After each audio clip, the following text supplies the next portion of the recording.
Hi, welcome to కమ్మని రుచులు. ఈరోజు నేను చూపించబోయే రెసిపీ మామిడికాయ పంచామృతం. First stove వెలిగించుకోవాలి. కొంచెం గిన్నె హీట్ అయ్యాక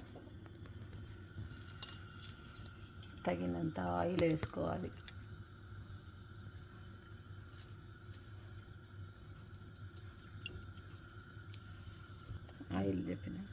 తగినంత ఆయిల్ వేసుకొని మనకు సరిపోయేవన్నీ బజ్జీ మిర్చి వేయాలి.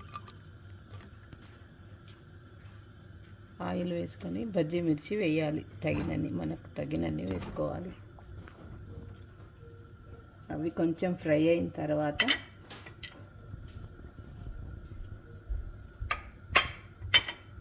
కొంచెం ఫ్రై కావాలి.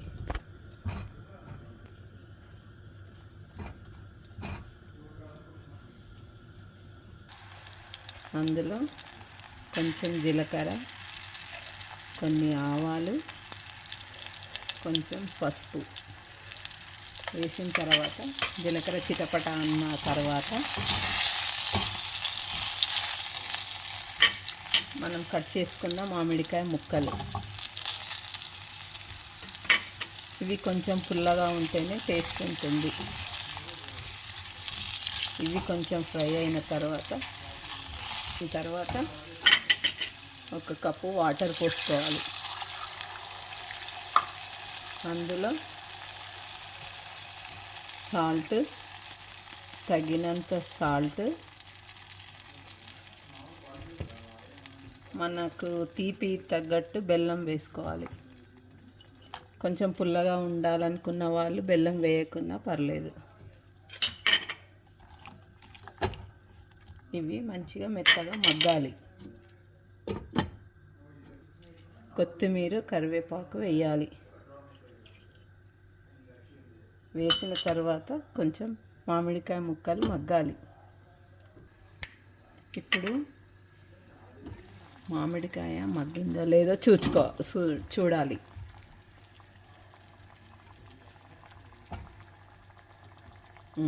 మామిడికాయ మగ్గింది. ఇప్పుడు నువ్వుల పొడి, 1 టేబుల్ స్పూన్ నువ్వుల పొడి వేయాలి. అందులోనే కొంచెం జీలకర్ర మెంతుల పొడి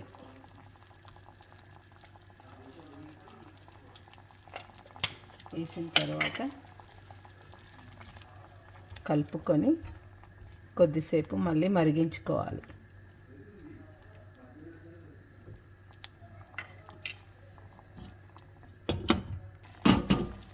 ఇప్పుడు మామిడికాయ ఉడికింది, దగ్గరికి అయ్యింది.